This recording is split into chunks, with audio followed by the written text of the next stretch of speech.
Hey, what is going on, guys? Welcome back to another episode of the SlipStream.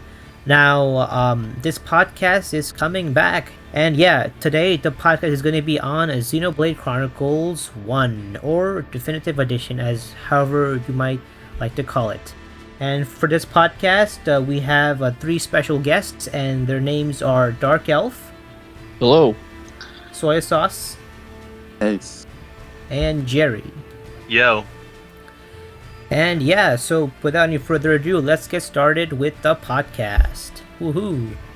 So the first thing I'd like to talk about in the podcast is what did you like to play as? So like, who was your favorite character when you played Xenoblade Chronicles 1? I think I either had to say Dunban or Melia. Dunban, just because you got Blossom Dance. Blossom Dance was very fun to do. Chain attacks, and also just I'm a big fan of agility tanks more than traditional tanks. Although I will say in Definitive Edition, they added beforehand you only had like level 10 as the max for the arts, but now they added level 12 arts for Definitive Edition. And with the addition of level 12 arts, I found Ryan a lot more fun to play as. But between Dunban and Melia, I think Dunban just a little more.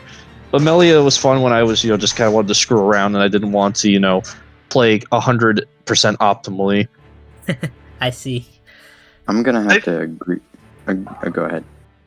I agree with Dunban Melia. I would like to throw in Seven and Shulk in there as well.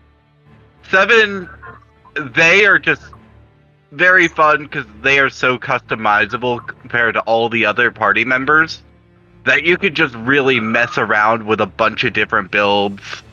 And Shulk, he's basic, but he's meant to be the one that's fun to play as because he's the protagonist of the story. And I do agree that characters like Seven and Melia are way more fun because of how much more complicated they are.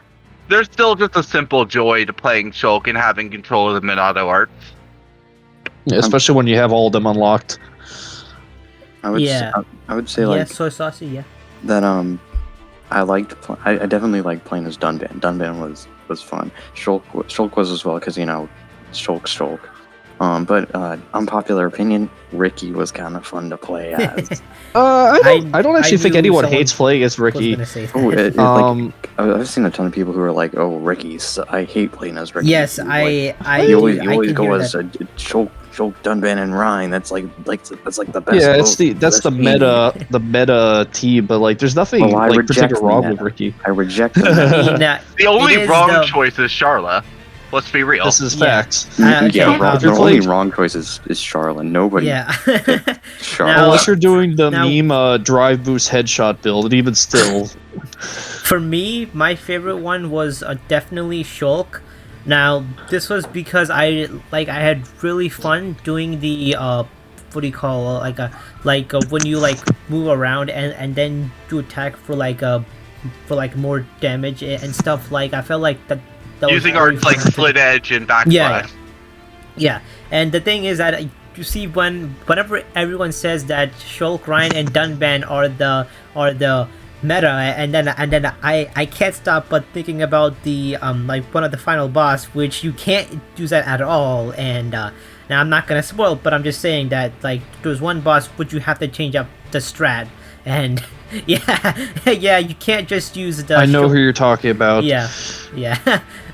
Yeah, I hated that boss fight so much, but yeah. Yeah, I watched my friend who had never played it before fight that boss, and he was stuck on it for at least half an hour because he had no idea what he was doing. I was stuck on it for 1 hour. Now I did get help from the nice people in the Xenoblade server, but otherwise I would have been toast for a day or so. Yeah.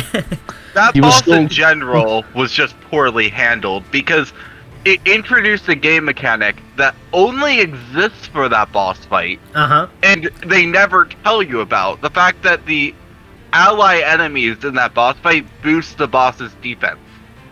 So the more allies that are alive, the more defense the boss has. If you knew that, you would handle it way differently. I did not. But the game know never that, tells you. actually. Yeah, see, like it's one of those things. I play a lot of Final Fantasy 14, but it's kind of similar to that. Where I mean, well, obviously, Xenoblade One kind of plays like a single player MMO, but that boss in particular plays a lot like an MMO boss, where it's just here's a boss. It's gonna do random stuff. You don't know what it's gonna do, but it's gonna do it, and you're either gonna get screwed over by it, or you're going to, or you'll figure it out first try. And that's like it's kind of like a fight or flight situation. Pretty much, yeah. Pretty much. Did not like that boss first time I played. It's a fun boss when you know what you're doing, but first I time agree. it's terrible. First time, like, what am I doing wrong? Experience. Yep. And that's where I learned the term ads from. Now, what did you guys not like about the gameplay? That's something which a lot of people don't talk about. A part which they don't. Two like words. In their, in I their have two favorite words. game. That's Yes. it. Yeah. Side quest. Side quest. Why are there so many? I feel like the problem with the side quests isn't that there's so many, the problem is there's side quest chains. There are pretty much just one long quest split into 20 different quests. Yes, and I. if they were just presented as one quest and not a bunch of different quests, people would complain about them less. Yeah, which is what they did in. Well, but then I think Xenoblade people 2, complain about exactly. them being too stretched out.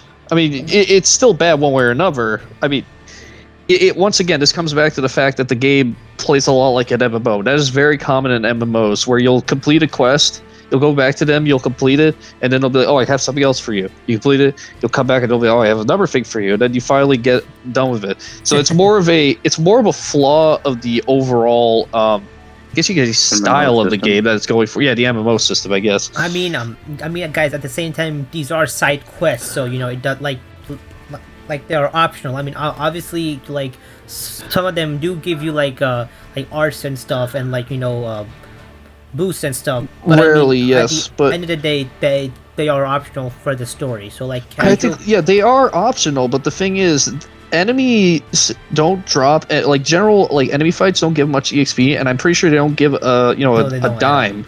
They don't give any money. No, they don't. So no.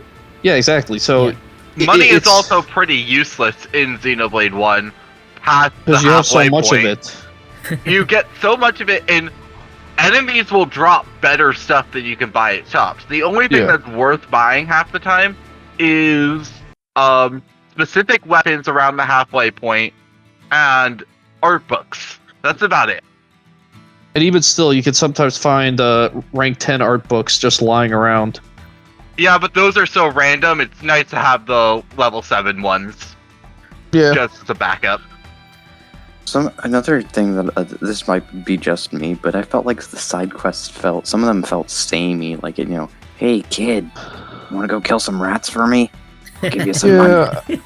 That goes back to the whole like MMO symptom of the game, of just you're in a new town or you're in a new area, and you're going to just get basically a repeat of whatever was in the other area, but with different things. You have your search quests, you have your challenge quests where you fight the unique monsters, you have your your regular mob quests, and then you have your like item gathering quests, and then you have whatever special quests are in the area. I will defend this because it's very clear what quests are going to be generic and what quests are actually going to have like a bit of lore to them. Just Named by NPCs. if the NPC is named or if the NPC doesn't have a name. Yeah. Yeah. Now, at least just be thankful that side quests are not forced upon you, unlike one game, and also this game does not have the worst side quests in history of Xenoblade, or should I say longest. We don't have that going on. I'm not gonna say which one it is, but in a Xenoblade game, there's one side quest which will take you 72 freaking hours. That's right, 72 hours. I know which one you're talking about. Ursula's new groove, and we will do what we can. No, And not you said the name. No. I think I'd rather watch the Emperor's New Groove than that one. Oh, easily. Get it? I think I'd rather. Wow, actually, I'm not gonna say that, but my personal biggest problem with Xenoblade's gameplay is NPCs. And what I mean by NPCs is the fact that you have to talk to them. Sometimes, mostly, you pretty much have to double check every NPC. So if you see a named NPC, you talk to them twice, and then you gotta make sure that you find everyone. And only some of them show up at certain times of day. Yeah, which that I hate so much. And some side quests and some like important side quests you can't do unless you talk to the right people. There is one side quest that's infamous for the fact that it requires having like 4 different people on the affinity chart, one highly specific affinity link, and then you have to talk to someone and answer the correct choice in an option that they give you for the side quest to even appear. I know it's what? I know what he's talking about. I don't remember which one it was, but I know what he's talking about. Okay. It's the old soldiers test in Colony 9. Right. And Yeah, that's what it was. Old soldiers test. That's right.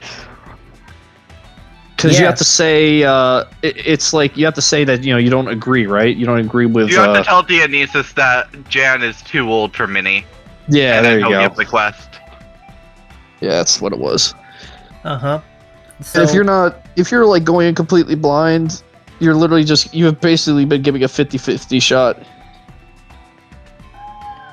Now, one thing that I did not like in this game is that I did not like the rule where basically if you're like less than 6th level, the boss is going to be like very, very hard for you. That's one thing which I did not like. It kind of discourages people from like quote unquote speed running. Well, actually I can't say that because I'm not a speedrunner of this game, but just as someone who has spedrun, it does make a problem where you have to grind to like level. Actually, funnily enough, it's level 69 to before the final stretch of the game, just to avoid having to fight red tags because of how annoying fighting red tags are. Yeah. So that's one thing which I wish they would fix, and they did fix in X. So I don't think X had this, right. X was a not that I'm aware of. Yeah. So it's good that they fix this, and though it's bad that they kept this in the Switch port, or the NAS port. Yeah, I remember playing what's it called? I remember playing when I was a kid, and or not kid, but like I was like 14. But yeah, I remember playing when it first came out, and I'd get to Gar Plains, and I'm not gonna tell big level 81 monkey, haha. But after I completed everything in Quality 6, what I did was I grinded on the those turtles that were like in the arch overpass because they were yellow. Level 32 ones. Yeah, they were yellow. So I just fight them until they were blue, because yellow or gold plated enemies gave more experience. So that's what I do. That was like I basically kind of like became my tradition. Like every time I played a game, is I'd go for those yellow enemies and just have that kind of be like my buffer of levels for a while.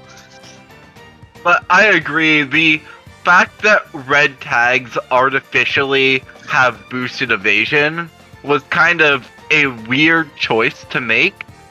It was very much artificial difficulty for fighting over-leveled enemies. Yeah, there's a lot of problems with like artificial difficulty. Now, I'm sorry. Yeah. Hey, just play casual mode, guys. It gets rid of all the problems. Yeah. It also makes everything shit easy. Some people don't like precisely.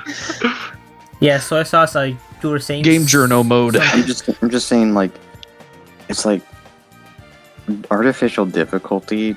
As someone who like plays a lot of games with artificial difficulty, it gets like kind of tiring to see it, and it gets kind of tiring to see it, and just like it doesn't help you like a game's case when it comes to like the like your the player experience. Like you can't just say, oh well, yeah, you're a couple levels under, looks like you're gonna have difficulty. That doesn't make it more difficult. That just makes it just makes it like a slog. Yeah, I see what you mean. Now, what I think they could have done if they wanted it, they could have added a like quote unquote hard mode which had this, but make it so that if you play normal mode, it did not have this red or I mean not red, the enemy tag color. So like if you play normal, like it's just gonna be like a fixed agility depending on what level they are. Like I think that's I feel more like fair. tag colors should have just been like a visual representation of how over or under leveled the enemy is, Yeah. and nothing That's more. what I thought At the it same was. time, I'm like, isn't there why to have a number? I mean, you can see the number, so it's not like Well, yeah, picking but a if color. you are just scrolling through a bunch of enemies, it's Okay, kind fair of enough. nice and convenient to just see yellow, red, gray, blue. It's like Okay. you just Fair enough. automatically, no having to do mental math. You just know what difficult range it's gonna be. One thing I do want to add real quick though is with Definitive Edition, they had the expert mode, so you can change the level on the fly, and as I kind of like that feature from a standpoint of if the game is too easy, which there will be a lot of times where you'll do so many side quests and you'll just be completely over leveled, so you can just bring your level down to a point where you actually have a challenge. So I mean I know that doesn't fix the overlying problem with the tag system, but at the very least, what I would do is I just set I'd lower my level to a point where the enemies in the area would be yellow, just so that I could have more of a challenge fighting things. Also, my other big problem with the tag system is the fact that all the super bosses are red tags. It makes it impossible to fight them without night vision or some sort of topple strategy. It pretty much forces you to use one of two strategies, and no creativity is allowed. Oh boy, I think that's would be a great segue into topple locking, guys. Yeah. So, Yeah, Topple now- locking. I was gonna Now say, about this, I don't know. we could move on to much. the definitive edition redesign, because we did kind of cover most of the gameplay stuff. Yeah, I mean, again, like this is just a guide, so I mean, we don't have to exactly talk about everything here or in the order. So yeah. Yeah. Yeah, I it's feel not- with topple locking, it just goes into one of the biggest problems in Xenoblade 1 in terms of gameplay design, and that is balancing. Some mechanics are just way too broken. The fact that you can keep enemies in infinitely long topples where they can't do anything while you just wail on them yeah, is ridiculous. Now, I actually haven't gotten to now because I kind of stopped playing after I beat the game. So, like, could you explain more on this? Like how does this exactly work? Okay, so basically, do you want to explain or? You go ahead. We can fill in details. Yeah, sure. So basically, topple locking is generally the end game strat for all the super bosses, because when an enemy is toppled, they have no evasion, so they have to take every hit. So especially with Definitive Edition, which I believe, correct me if I'm wrong, when you have level 12 books, they increase topple duration even more. I don't know if that's true, but I do know there is topple up gems that allow you to increase the duration by double the amount. Mm-hmm. Yeah, so you have your gems, you have your max level books, so lower cooldown, and then you have your spoiler Monado art, you have Rhine's Wild Down, and then you have Dunban's, what was the punch move? What was it called? I don't remember. Steel Strike. Steel Strike, yeah. So you have Steel Strike, and then you basically, and then you give Shulk double attack and haste, so that way he'll get his talent art back quickly. So then you can just keep doing you can get Monado Cyclone faster, and then you can go into chain attack while they're toppled, and so you'll have all your arts pulled off again, so then you could just throw all your topple arts into it, or like what you could do theoretically, you can play as Dunban or Ryan, doesn't matter, do your topple art, do the other character's topple art, and then use Shulk last, do his topple art, the chain will turn gray, and then you could just do red arts. Okay. The other thing that's ridiculous about it is that people also forget that critical damage is increased when enemies are toppled. So you're not just making the enemy enemies constantly toppled, you're also increasing every single crit damage that you do for the rest of the battle. And you're making every ether attack land a crit, but that doesn't affect it that much because Shulk, Rhine, and Dunban don't have a lot of ether on them. Yeah. Alright, I see. With the exception of some Monado arts and maybe one or Tempest two Rhine Kick. moves. Tempest Kick, Like, yeah. Rhine has there's that not that Aura much. Burst. Why were you using an Ether move on Rhine to begin with? But that's a whole different story. Aura Burst isn't that bad of an art. It does decent damage, it draws in aggro. It's a But if pretty we're- good art. We're assuming this is endgame, though, and if this is endgame... Oh yeah, endgame you don't want it on Rhine at all. Yeah, precisely. Yeah. Especially since Mad Taunt is has so little cooldown. Now, I think it's either 3 or 4 hits. now It's like for, 5, I think. now Yeah, somewhere around there, 4 or 5, and then if you have double attack and haste, the usual end game stuff. That's 2 Pound attacks. Goose. Yeah, Yeah. precisely. Now when I play this game, now obviously now, just so we're just so you guys know, or by you I mean the audience, like I play this game for about 50 hours, so obviously, so I'm not as much an expert as these guys, but from my experience, I felt that forgot the exact name, but basically there was one move from Ryan. I think it was a red color, but basically like from the start, it did like 1,000. Sword drive. Sword Drive. Yeah. Sword Drive and that Lariat one. are so broken. Yeah. Yeah. So Here we basically, go, Lariat. so basically, whenever I use that move in a chain attack, the enemy would like just die. Yeah, and it it's was really funny. very satisfying. It's ridiculous. You can open a lot of battles with Berserker, Magnum Yeah. Charge, Sword Drive, and kill most regular enemies that you fight. It's so hilarious, and once again, you get that up to level 12, and the funny thing is because Berserk has like that negative effect of lowering defense. If you have a debuff for resist 6, he just doesn't have any debuff from it. It's just only positive, only net positive, only stocks. It's not even like Ryan's that great as a tank. He's good as an early game tank, but late game... He's better as a damage dealer than Yeah. he is a tank. I mean that's kind of good because cause Oh, it is good, 'cause especially you for don't- challenge mode. Yeah, because I do know. So I figure aside from playing Xenoblade 2, now I know it's 2, but this does apply here as well. Because basically, if you don't do like any damage as a tank, then like you're never gonna get aggro. So Precisely. yeah, so That's basically, also more of a Xenoblade 2 mentality, because aggro is broken in Xenoblade 2 and doesn't work the way it should. In Xenoblade 1, aggro up effects actually work, and they actually do significantly give you aggro. Okay, I see. But, yeah.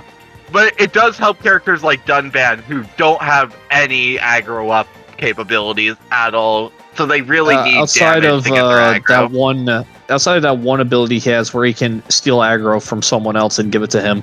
Art is like kind of like an early game art, not It really is, a late yeah. game. No, I agree. Now, before we move on to the other category, I do want to just talk about Shulk's foresight and during gameplay, because that's something which was very, like, I'd say different and yeah, like it was different, and I was very surprised. That is like the reason like that I fell in love with the game initially when the game first came out. Like it was just such a different, from a gameplay standpoint, it was just so cool. Like the idea of like, something is about to, hit me really, really hard, or, someone's going to die, and I have the ability to, stop them from happening. It's such a good combination of story and gameplay together.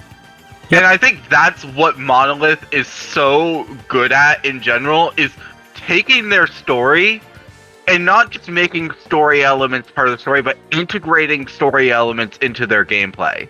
Every single game they have made, they've just done so well at taking whatever story they've written and integrating it perfectly into the gameplay. Yeah, and to move just for one second, example, Xenoblade 2, for example, is how you can't use Mithra's level 4 indoors. Yeah, it's Yes. just- Yeah, and but somehow you can use Spoiler Blades level 4 indoors. Actually, wait, can you But I actually, think you can. I think you can. I think you were right Oh on that. shoot! I think you might have just broke it. yeah, But yeah. in no, general, it's yeah. like. But in general, like the There's whole the attention vision to system detail. Okay, is just true. a very nice detail, and it doesn't. It fits. It doesn't feel like it's just put there. It's Yeah. an integral part of the gameplay where you actually have to. Where it's something you have to think about as you play. Now, there's one more thing that I want to say. Now, I know this happened in Xenoblade 2, so I'm actually asking you guys. Basically, so some of the songs, like in Xenoblade 2, like they were like written for the scenes themselves, because basically, like, well, when the song's beat drops, or when like this happen in a song, Yeah, like, yeah, it's in sync. like in a scene, yeah, it's sync. So does that also happen in Xenoblade 1, or does Yeah. not? It Yeah, does? there it does. are What- unfinished battle when you the second time you ever see Metal Face, the song Unfinished Battle plays. There is Yeah. what's the song that plays in oh wait, that's a spoiler fight. In the like one of the very last fights, I'm trying to think. Yeah, but the idea is there. Yes, the song does sync up with the fight, and Okay. of course at the very beginning with the attack at the city. Yeah, or you could say, yeah, what I think it's called Engage the Enemy. Yeah, that song. Engage the enemy. I Yeah. love that song so Yeah, much. that Engage song the is enemy, amazing. and they put it in Smash too. Thank you. Honestly, the whole soundtrack is amazing. From most even of the songs that are kind of like less All- memorable, like Tefra Cave, are amazing ambient tracks. I'll agree, but I don't know if this is a hot take or not. Time to Fight was kind of boring as like a standard battle theme. I mean, Xenoblade also had like 8 different battle themes, so Probably 2 did. I guess if you count the I boss really themes like too, then yeah. the You Will Know Our Names. I felt like Oh, that I song love that was song so- very, that was very like- good. So I was growing up. I didn't care about like music like in games at all. It's just like it's there to be there.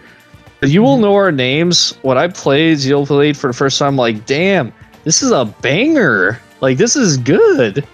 No. It's like Yes. It there's sounds pretty accurate. yeah, like it was. I respected. I grew a respect for like game soundtracks. On top of like the upper music that I listened to from things like Ace Plus's, amazing work on the Xenoblade games. Yeah, also it's- just in general, Oh, yeah. well, yeah, in general, the without going into spoilers, the final boss music that is just so it gets you pumped up for the fight from the start. Yeah, there's a lot. There's a lot of good songs, and the Xenoblade. I like all the songs in the entire series except for like a couple in X, because I mean I never actually took the time to memorize the titles in X, because who did? X has a Oh good god, soundtrack. let's not even talk.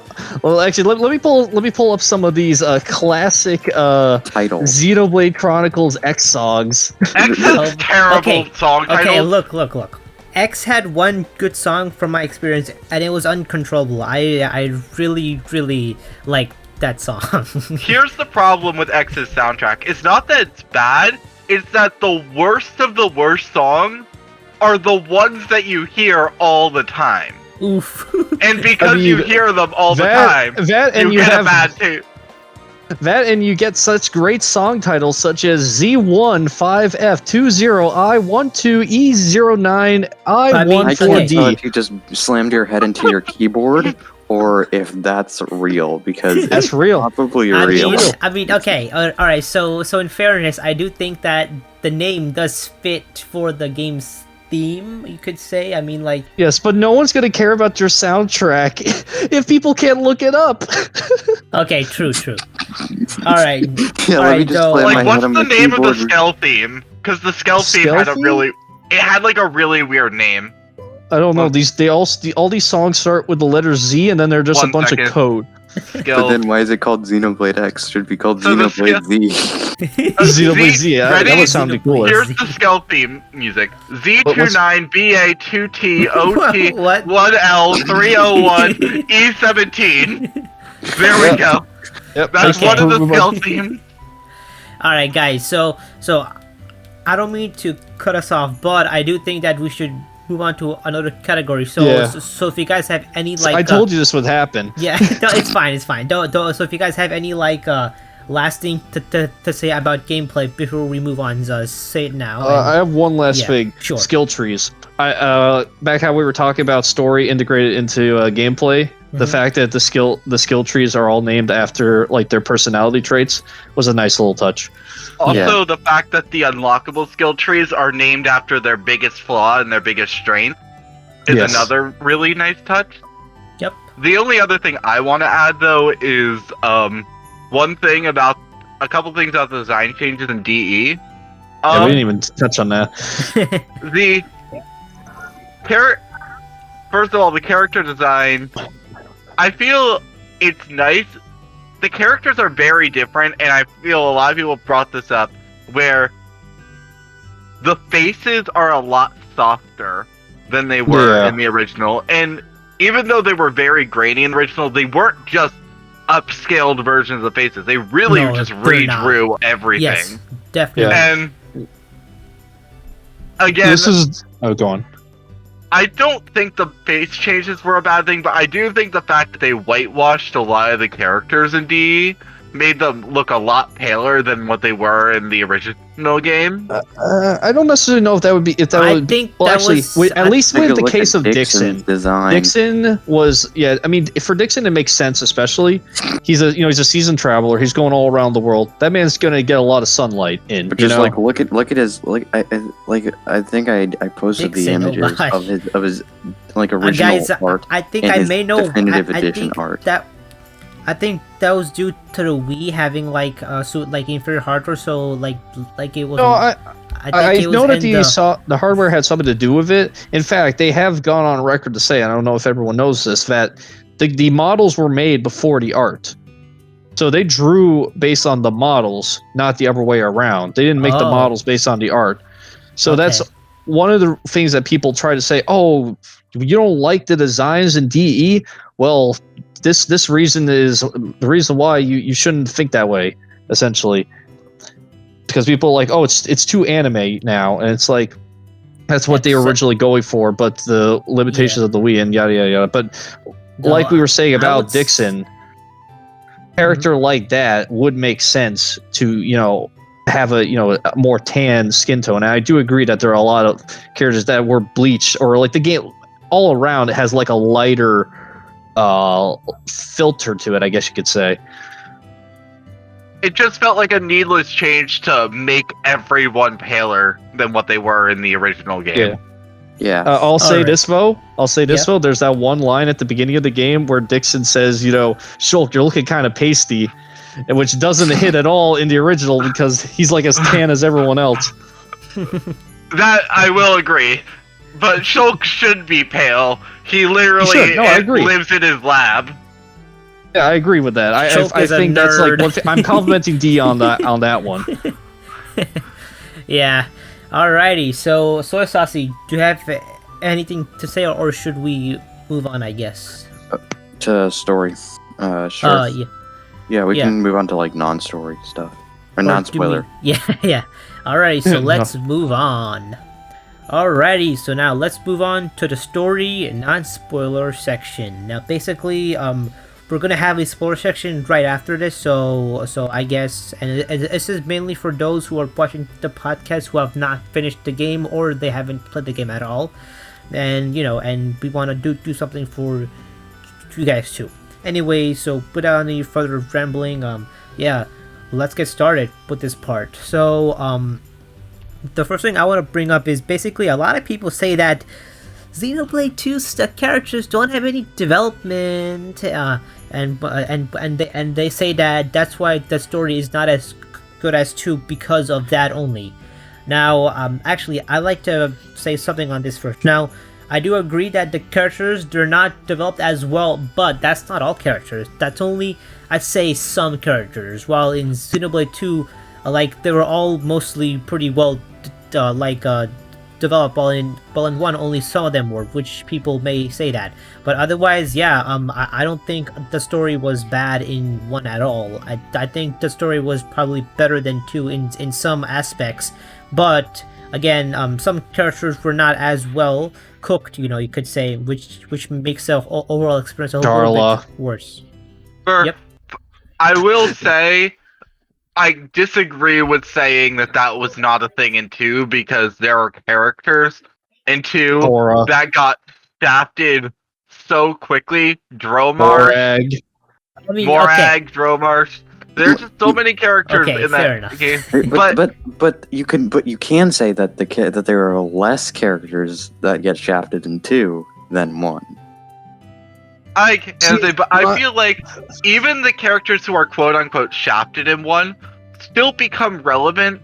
It's just the game focuses on 4 of the party members, and 3 of the other party members are just kind of So like you have Shulk. He obviously gets a lot of screen time. Ryan, he's like he has like a comic relief character. He's a comic Ryan relief gets character. intermittent development. Yeah, I And feel then, like near the end, he gets some more development after a certain event. in the second half, is like when I say that, like, like you see like a mature Ryan, you could say. Yeah, he has a really good scene with Charla.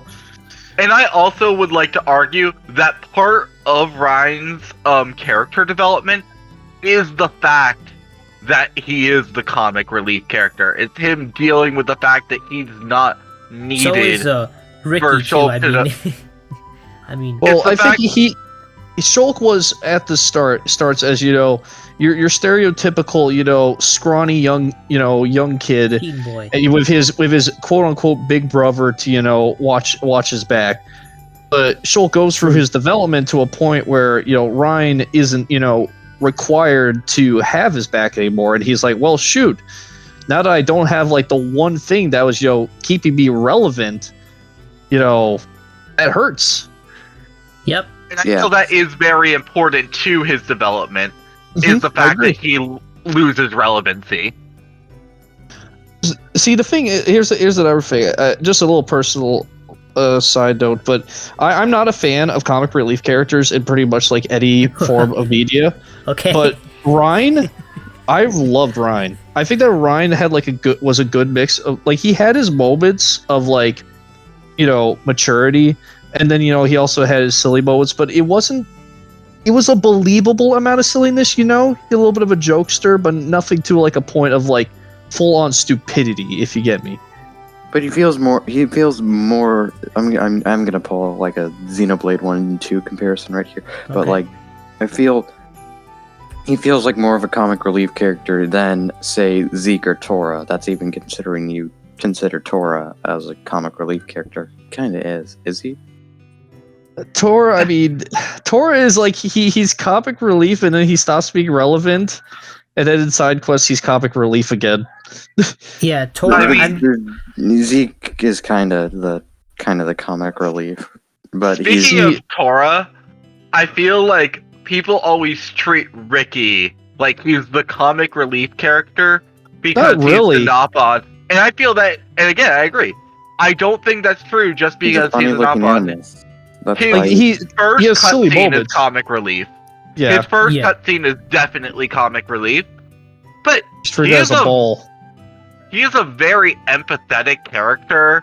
There's a lot of caring throughout the story. Yeah, especially in the second half. There's that one. Yeah. I know what you're gonna say. Yeah, so I'm not gonna spoil, but basically there is one scene where like it shows that Ricky, I didn't know that you were, this type of person, like it's kind of, it's the unexpected. I mean, he's got 11 children. Yeah. I mean, that's respect. That's respectable. I mean, the reason why he joins can make them. So many dad jokes, What am I saying, man? Like the reason he joins is probably the most the most pointless of all like the reasons of joining, but even still to a point, there is a fair reasoning for it. He doesn't join them. He's basically kicked out of his home, essentially. Oof, he's They're like, exiled. you have a lot of debt. Just join this random band of explorers, And go which is away. kind of Versus- funny.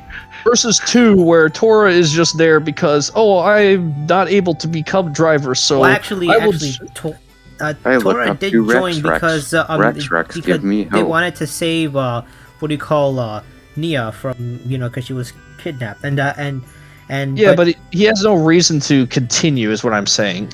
Nothing is forcing him. Nothing's like pushing him forward. I'm saying. I think okay. I'm gonna be honest. I think Rex kind of wanted the help, or they could do the help as Rex said that I can't do this Rex alone. is just so, being his regular good boy self. yeah. So His overly good boy self. So I do, and then Tora just kind of stuck around, I guess. And then of course there's Morag, who's like, I was told to come with you, so I'm coming with you. No, but isn't Morag an enemy? Yeah. I mean, don't we fight? She starts as Well, Nah, I'm kidding. Morag I'm is kidding. like She's not a spoiler. she's messing- literally on the box. Yeah, I know. she's. It's an Geek on the interesting. box, You can so- call it from 100 miles away because she's the character who's always fighting you because of a misunderstanding. It's Yeah, never they because always of, have that in a game. Like there's always that one person in the. Well, actually, did this game have that? I don't think. Did actually? No. Well, One didn't. technically, you could argue that one of the boss is kind of like that. I mean, though. Yeah, I guess you could, but that's Yeah, a little though- bit different. Yeah, but okay. Anyways, but I then, get what you're saying. But then we're getting into spoiler category, so Yeah. let's save that for afterwards. Yeah. Absolutely. So now, one more thing about the non-spoiler part we can talk about is how did you think that the pacing was? Because I know that 2 definitely was not paced like evenly, I'd say, for the chapters, and this game you could argue that it doesn't matter because the chapters were not chapters, like they were, or in the D they weren't meant to be chapters. They just added them in, but like they were actually just save points for the like, hey, save at this point, like after what some I major would like story. to say about the pacing is it's honestly one of the best paced long RPGs I have ever played. Absolutely. To the point where I've heard people complain about the side quests, not saying the side quests were bad, but they said they had no time where they wanted to do side quests because they didn't want to interrupt the story. That was me. That was totally me. That's why I play on easy mode because I wanted to, or casual mode because I wanted to just do the story because I was just so into the story, and that I agree with you. Yeah, it is There is- so well paced. Even in the slow parts, there's like 2 slow parts and they're like only like 1 area long and they're not even that long. It takes like 10 minutes to go through them. It's not slow. Yeah. There's no real slow point. Yeah. So what I think is that I do think that they should have not added the chapters, like because just by adding them, it does break the pacing off. But if you ignore the chapter numbers, then The pacing is chapters good. are only there in like existence. They don't actually like really do Yeah. anything. Mean anything. Yeah, because I know that some games, well, actually, you could argue that they do have some meaning, though some chapters Yeah, they 2, they mean there's jack more of shit. a. Yeah, but I at the mean, same, for a non-spoiler example of why the chapters are so bad, Chapter 2, it's literally just the Mechon attacking Colony 9. That is mostly cutscenes in like 2 fights. yep. That's Yeah. it. Yeah, Yeah, unless precisely. and I don't think you can do side quests at that point because you can't even fast travel because that's a point which they Plus, with you can't- just the way that the story is like flows, like in one, it really didn't need chapters to begin with. Like 2 kind of needed it to a point because there's a lot of like hopping around and just like the subplots. world. Oh gosh. Yeah, Yeah. literal hopping. Let's save that for next week. Let's say it for another day. Yeah. Yeah. Yep. Yeah. We'll get to that. Yeah. Yeah, we'll get to eventually. that. Alrighty, so I think that's about it for the non-spoiler part of the story. I think we can move on to the actual good meat. Or in the DE version, Shulk's pupils go white. which that didn't happen in the original. So it just looked like he was having I a remember seizure. that. I swear I remember that happening in the original, but it Nope. might be Mandela effect. Yeah, no, that was not in the original. That was only in definitive edition where his eyes went white. Okay. Yeah, I didn't pay attention to that, but I will rewatch the scene and I will check it out because actually that's actually pretty interesting. If that's true, that's pretty awesome. My favorite part was definitely the prison island, and the thing and why it was is that now I played 2 before 1, so I kind of knew some spoilers like Zenza being the bad guy, etc. Yada. But yeah, and this was where we met him, and I'm like, holy shit, this scene is so cool, and the biggest thing is we see Fiora now. That was one thing which I did not know is that Fiora coming or Fiora dying and coming back to life. I did not know that, and so that was actually. Thank God you amazing. don't play Smash, dude. Why? Because it's did they in Shulk's spoil it? final smash, and it's a spirit. Bruh. Yeah, I was gonna make a joke earlier, but I couldn't find the time. It's like we're respecting the game more than Nintendo does. Yep. I mean, hey, and I mean, yeah, because they freaking spoiled a big thing in Xenoblade 2. But yeah, anyways. Yeah, so that was my favorite part. And what about you guys? What was your favorite part, Dark Elf and Jerry? You go first, Dark Elf. My favorite part of Xenoblade. I think it's between two parts.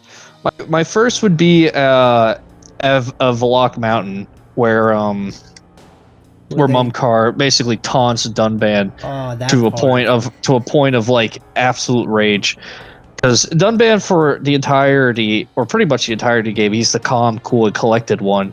But seeing him like finally snap, just makes you realize that, deep down inside, even though he says, as he says at the very beginning, how he's like, I will shed no tears because I have no tears to shed. That doesn't mean he's not royally pissed. And we also learned that he was crying. He just doesn't like people to see it. Yes, precisely. Fiora. Fiora does mention that. Yeah. Which is the Ryan's like, oh, I gotta see this. I was just saying, like, Mumkar is that kind of character where he's like, you love to hate him. He is the there is no redeeming character. qualities in Mumkar. Now, I'm gonna be honest with you. I saw Mumkar being a bad guy from the first scene. I'm like, yep. This guy's just look, face he's got evil. claws as his weapon. He's got this like very like gruffy voice, and he wants. Hey, I want the Monado for myself. I want the I don't know if Monado this is for true, myself. but did he and Sever have the same voice? Sever from 2, because they sound I'm very not similar. sure. I can look that up right now. Let me Yeah. see. I'll do it too. But while he's looking it up, my other favorite scene has got to be the scene where Yaldabaoth first appears and Shulk and Fiora get knocked down to the broken arm. Like that part, yeah. Romance. It was a beautiful, emotional scene. Like there was enough. This is another part that I gotta compliment the story on. It's just the fact that it's such a simple goal. They just want they want to get to the Mikado, so they want revenge. But Shulk gets what Fiora is his girl back. Yeah, I know. It's like it's just such an emotional scene. And, the Wii graphics, didn't help it, but deep down you're just like man, that was great. I'm glad that. I mean, I'm not. It was very satisfying. I'm not as big of a fan of the Shulk Fiora ship as much. Justice for Melia. Yeah, I like Melia, and I do too. And there's no Xenoblade ship that is gonna beat Rex and the Aegis girls. That's just like, no, you can't beat that. They're just too cute together. I do have the answer to the question. Yes. And they are not the same voice actor, but Sever did voice Cole as well. Wait, Cole as in Minot, yes. Oh, Yeah. I did not know that. Okay, that's interesting. But no, Sever and Mumkar are two separate Okay. voice actors. Yeah. Though, yeah, but I mean, they do sound pretty like similar, you know. They you do could sound similar, yeah. Yeah, they sound like how I feel like Mr. Crab, like like a angry Mr. Crab, like and his voice just like, hey, what's good, you know, like something. I don't know, something. Yeah, there's a lot of phlegm. There's a lot of phlegm in the voice. I think my favorite moment from the game, for me personally, it's kind of a toss-up between a few scenes, and they're all Shulk character development scenes. Okay. One of them is the end of Sword Valley when he chooses not to kill Mumkar. That is... And Mumkar still ends up dying because because of his own arrogance, but I feel like that was very... It was really interesting character development from Shulk. That you might have not I want to get my revenge. And the other thing is him taunting Dixon at the very end of the game when he comes back. When he comes back from the dead. Yeah. Yeah, that scene was I like it was kind of like it was cool for the and yeah, I mean and that scene we found out that Alvis is like hey, Alvis might be a bad guy as well, or we don't know. I mean at that point, because we see it's Alvis weird because he helped Shulk, but he's on Xantha's side, and you're not sure what to think. Yeah. So I do think that like that part was pretty like cool, you know, you could say. Like Shulk comes back and stuff. Now, when I first played the game, I did not know like what the hell, like how did he come back? Though I mean, Jerry do they tell me why? But at first I was confused. I'm like, what? What that is one problem with the story is even though there is an explanation for what happens in the end, it's not a clear explanation for someone who's playing blind. And it might take a bit to understand what exactly happened in like chapter 16 especially. Yeah. His the whole like Seedvo with like this goes the fantastic foreshadowing of the game.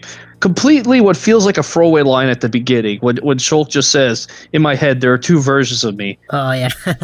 I mean, that seems like a complete throwaway line. You know, just something that you say to your friend. You know, it's like, oh, so where do you want to go for dinner tonight? Well, see, in my head, I'm thinking to myself Chinese, but you know, another part of me wants Japanese. You know, that type of thing. Yeah, I see what you mean. But it's like it seems like such a throwaway line. But then, you know, on repeat playthroughs, you're like, I see what you did there.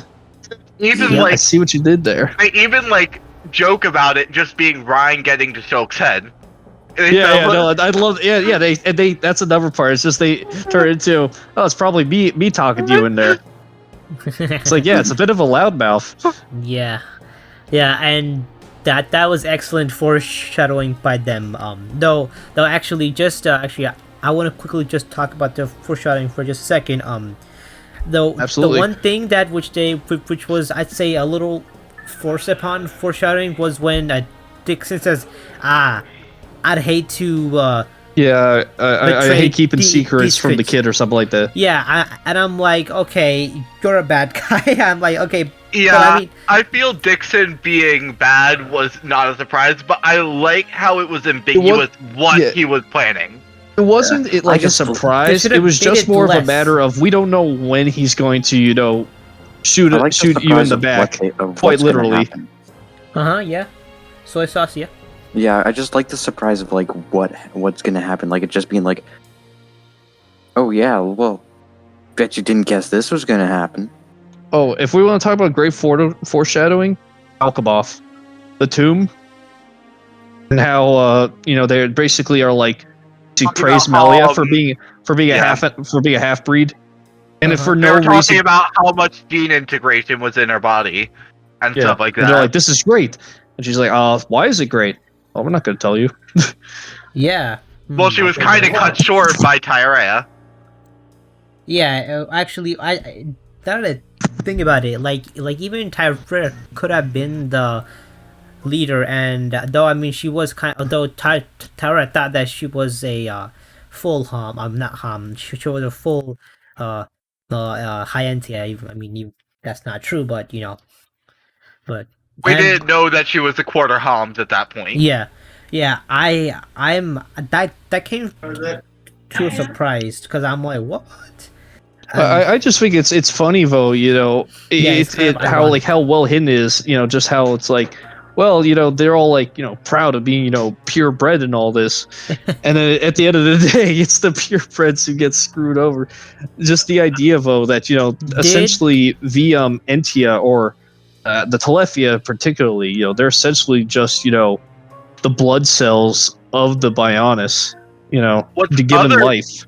More foreshadowing of that is like when you first go onto Prison Island, and Melia says these should be statues of the forefathers, and Ricky points out that they look a lot like Telethia. They look like Dino Beast. Yeah. And also she says, "Are you sure you should set him free? Like there must be a reason why our forefathers have locked him up." Yeah.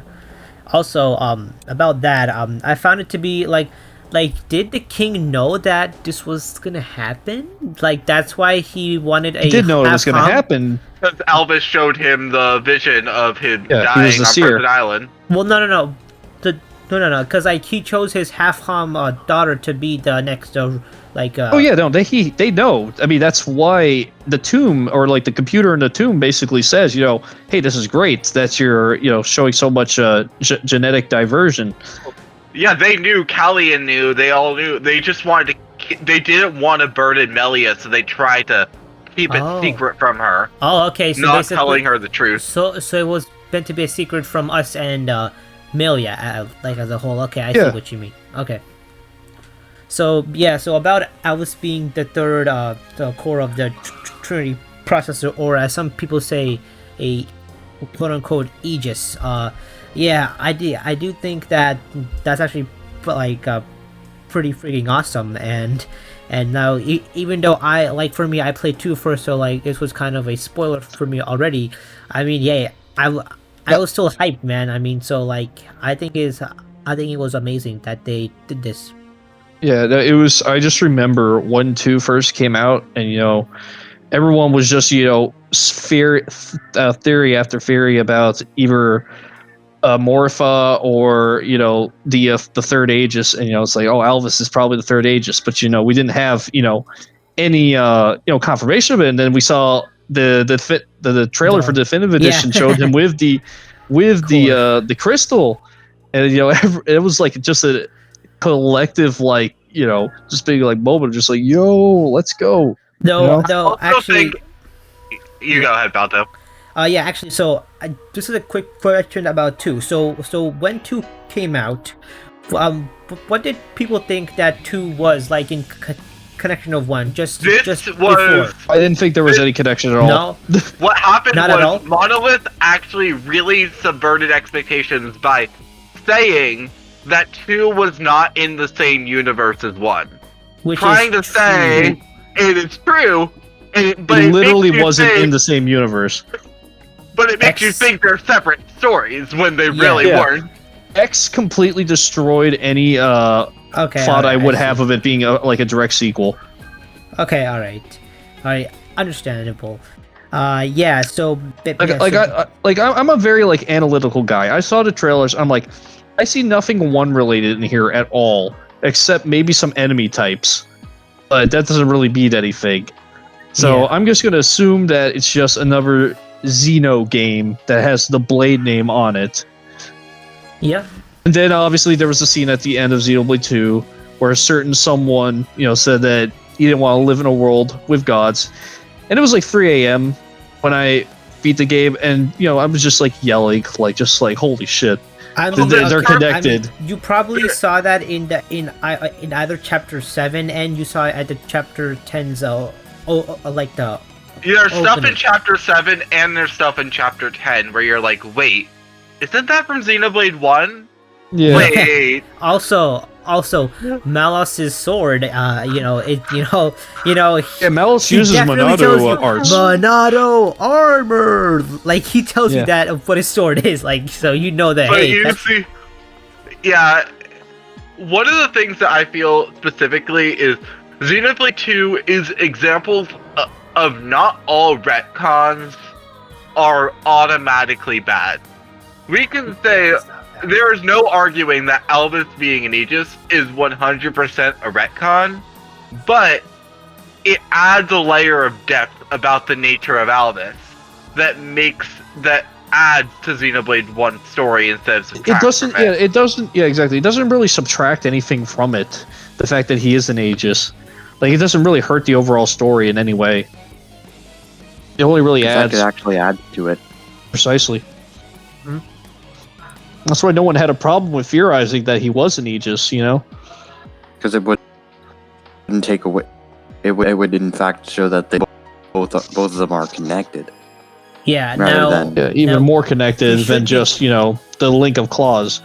now we should be happy that like this was done well. Because had this been another company, cough cough, Disney, they could have made retcons into like make fans very angry at them. So let's be happy that they did a Yeah, it was handled well. Yes. I respect Monolith. I've always respected Monolith since Xenogears.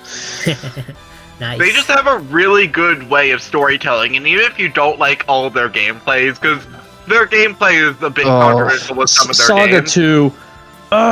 Saga 2. But even if you don't like their gameplay, they are masters at storytelling. Oh yeah. Yes, that is true. Now I'm telling you, if they made this, okay, if they made the Xeno games, or the Xenoblade 1 and 2 more specifically into like a Netflix TV show, I would totally binge watch this. Like, I mean, like, and they like. But would Netflix ruin it? That's the question. Yeah, would Netflix ruin Okay. it? I mean, Okay. I Okay, would say, how about I'm thinking just like, a TV show? I'm thinking like, let's not you know, say Netflix. Let's just say a show like of some sort. I would love to like read a Xenoblade manga or something like I that. would too. See, I think that Xenoblade is made in such a way that it only really could work as a game. I feel like if you were to put it in any other form of media, it would just could work just as a suffer book. from it would get cut down. There would just be Maybe not the stories of 1 and 2 in the manga, but maybe like extra stories. Maybe like stuff that happened after the Yeah. events of the game. actually in the Monado Archives book, which was only released in Japan, but still there is stories Yeah. like that are told Yeah. after the events of Chronicles. And actually, one of those stories was something they wanted to put in the game, but had no time in the story that would make sense to put it. It's Well- actually, What since was it? Falta has only played the game, you probably were curious about how Fiora got her body back. That's never yes, really explained. yeah. Well, I would- that was something they wanted to put in the game, but couldn't find like a good time to put it without making the ending cutscene ridiculously long. Okay. So they instead put the story inside the art book. And what happened is Leonardo was researching ways to combine high entia in machina technology to regenerate organs from face units. Okay. And they found ancient high entia regeneration chambers that could be used to use Hom's DNA or high entia DNA to regenerate their organs. So the high entia ship in Magma Ruins? Apparently one of those regeneration chambers was in the back chamber of that ship. And they repurposed it with some of the machina technology to regenerate Fiora's organs, and that's how they were able to get her Hom's body back. This is actually pretty interesting. Now,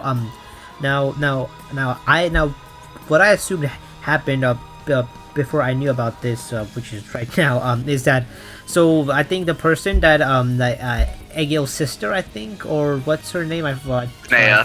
Yeah, her. So what she said is she's like, I can try to get your old body back, but I'm not sure if it's gonna work.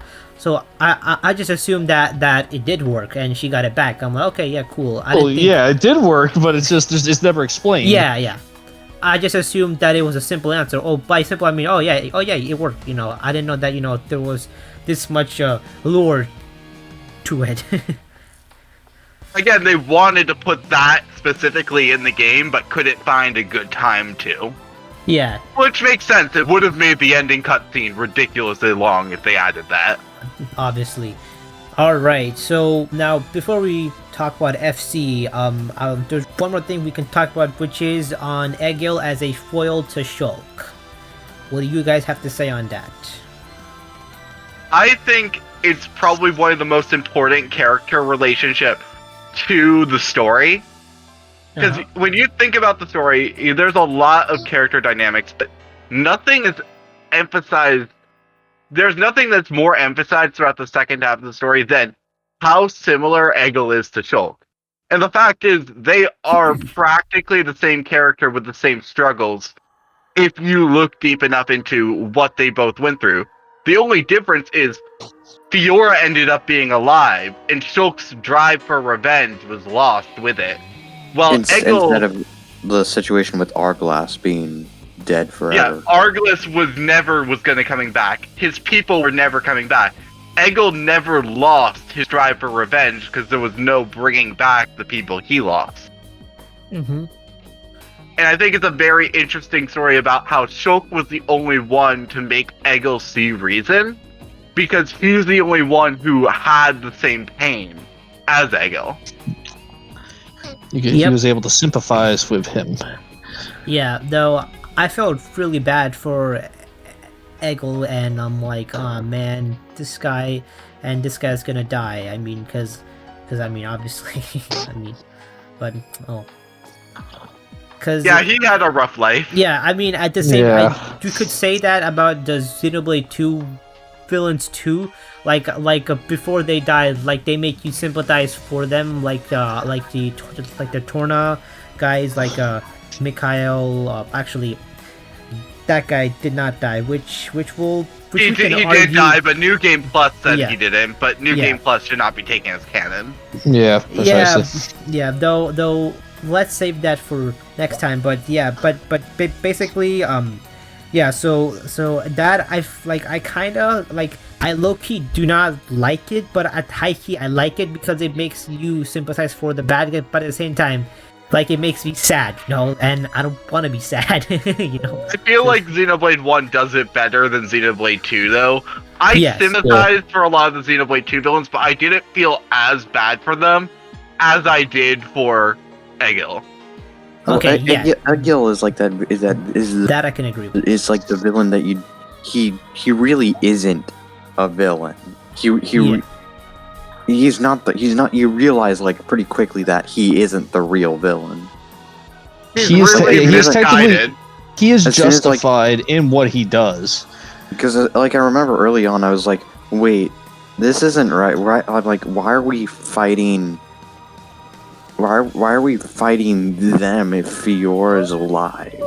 It's also like, I feel like it's a great example of how people with righteous actions and stuff can become like terrorists. It's not just people who have bad ideals. People with great ideals can still commit acts of terrorism. Yep. And that's exactly what Egil was. He had all the right reasons to fight, but that didn't justify what he did. Yeah, precisely. Alright, so now we can move on to FC. So the first thing I like to ask is, how do you feel about FC not having Rex in it? As many people... But it did have Rex. It had the Monado Rex. Hey. Wow, haha. That was funny. I mean, okay, so just one thing, so before you guys say anything, when you have a title as Future Connected, people might get excited. Ooh, since both games ending, what if they're in the same place? Because like they could have done that if they wanted to, but they did not go that route. But so. And that was an interesting thought, because that was a common theory. Yeah. You go, Dargo. Okay, well, I'm going to be going on a long rant about Future Connected, so I think you guys should finish up first because I have a Okay. lot of theories as Oh, to God. FC. Okay. Well, yeah, then theories wise, let's leave that. But in terms of the Future Connected thing, that was a really bad title to give it. But I Yeah. feel like there's a lot of hype around FC that like people who just got into the series when DE came out wouldn't quite understand. And what's going on is FC was not meant to be a grandiose story expansion. It was never meant to be that. What was so hype about it was the fact when Xenoblade 1 came out, very early on there was a data mine, Okay. and this discovered this huge map called the Bionis Shoulder that was never used in the game. It had a ton of like unique landmarks, was really big and expansive, and it showed just a lot of promise to be a map in the game, but it was never used. Yeah. And so there was all this hype about exploring the shoulder, doing the, and then when Definitive Edition was announced, and they said they were going to make the Bionis Shoulder map explorable and flesh it out and make it a fully finished map, it was a huge deal, and that was where all the hype behind Future Connected really lied. Mm-hmm. Absolutely. That was a real big deal. Yeah. Okay, I see what you mean. Yeah, and that I would not get because I didn't play this game back in 2010 or 11. Understandable. Yeah, it 12. came out of 12. Oh, okay, never mind. Well, 2012 GameStop exclusive. It was 2010 in Japan, but it was a bit while before it came out in America. Now, so before. Thank you, Project Rain. Rainfall, whatever it was called. So before Dark Elf rants, would you guys have what would you guys have like reacted if we did see like just Rex and like just show up like cause and the theory of both games ending end up in the same time where they get reconnected was true? Would you guys have been like sad, angry? Because I do know that speaking from the Xenoblade server, many people they straight up are like, no, I do not want a crossover game. Ugh, bruh. I do not want Rex and Shulk to actually be canon. Like ugh, blah, no. And I'm like, Jesus Christ, calm down. I personally believed that theory back when Xenoblade 2 came out, and there was no Future Connected. There was nothing to prove either way. So I personally believe the theory that the universes merged back together. But obviously Future Connected disproved that. But I kind of get it. It feels kind of fan servicey to have Rex and Shulk meet each other. And that's kind of what it was in Challenge. Exactly. It was even like memed about like the Nopon, like the high Nopon or whatever his name is, basically says, the Nopon Archsage even like jokingly says, this is what fans want, or something like along those lines. Like, this is like some great fan service here. We got Shulk, Rex, and Elma all together. You can make a good story with fan service. Look at Avengers Endgame. You can I know that's not a game, but like it is a story, so you can make a good story from if you have. I think from a game perspective, the Senno Kaseki series is a perfect example of good fan service, or the Legend of Heroes series by Falcom. So yeah, so basically, what my point is, so before I end this, or before I end my thought, is that they could, if they really wanted to, they could have done it well. The only thing, actually no, it could have been interesting if this happened and Rex was a playable character. It could have been interesting to see just Rex play, just have this one character have two characters with him, Rex and the Aegis, or one of the Aegis, and then you have everyone else being solo. That could have been interesting, because I don't think it would have been that hard to code it. I don't know. I just think that it could have been cool if they did it, but I mean, I'm not a I'm not gonna cry that it's not happened, but I just think that if they did it, I would have been pretty happy. That's all I'll I say. mean, now let's, instead of talking about what FC could have been like Series 4, what about what it actually is? Because, I mean, besides the fact of the hype behind the fact that the Monado Shoulder is explorable, new characters like Kino and Nene, the fact that there's a limited party, the Pawn Specters, how do we all feel about that type of stuff? Well, I'd like to. Was actually pretty. Before you, that was pretty funny to watch. To just watch him walk around with you in the world and just Yeah, 12 Pawn Specters behind you. Yep, that was great. I think that was pretty interesting. It's something fresh, which I did like. Though I kind of prefer the style of the main game more than FC. But chain attacks are pretty fun.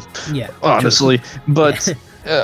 I do want to just discuss FC a little bit myself, because my initial thoughts of FC were I don't understand what the point of this is, except for maybe the future of the high Intia race, which I think is what they're they were going for, but some things that stood out to me in Future Connected, one being the Shadow Beasts. See, the whole thing with the Shadow Beast that interested me is how they beat it at the end, and this is gonna go. This might get a little bit theory-esque, but the way that they beat it, they make that really large blast of ether essentially to make the Shadow Beast to be able to hit the Shadow Beast, and what is that's very similar to is the Hilbert effect in Xenosaga. Which they use on the Gnosis, because the Gnosis are in a different dimension, and they have to use the Hilbert effect, which is essentially the same idea, in order to bring them into the current dimension, in order for them to be, damaged. So, I don't know if the Shadow Beasts are supposed to be Gnosis, but I think that there might be a little bit of it might have been a little nod, either a little nod or some type of way for them to, try to connect Saga with Blade a little more. That's what I always thought. I felt like the Fog King was more meant to be something to connect future games into the Xenoblade series even more. It's not just... And I think that was more the intention of the title than just, let's connect Xenoblade 1 to Xenoblade 2. Yeah. Yeah, I think it was a much more general idea of the word connected. But something I've said before is the fact that the Xeno series is honestly pretty much limitless with the way that Saga written with the conduits, because there's 12 of them, one for each of Jesus's disciples. So they could just have pretty much all these different universes for inside each of these conduits, and there'd be no one could really say, oh, this is stupid, because it's already been established in the lore of the series. Yeah. Also, just to add to that, so when Klaus did his experiment, you can argue that that when he did that, hundreds of universes were made. So at that point in time, so basically, so what that means is we can have 100 different games just because of that one day Klaus wanted to do his science experiment thingy. I think... I don't know. FC, I just feel, is a much more of a product of giving fans of Xenoblade 1 things that they wanted specifically that were not in Xenoblade 1. The Bionic Shoulder map, more Melia closure, because she doesn't really get a happy ending. Yeah. She never did. That is true.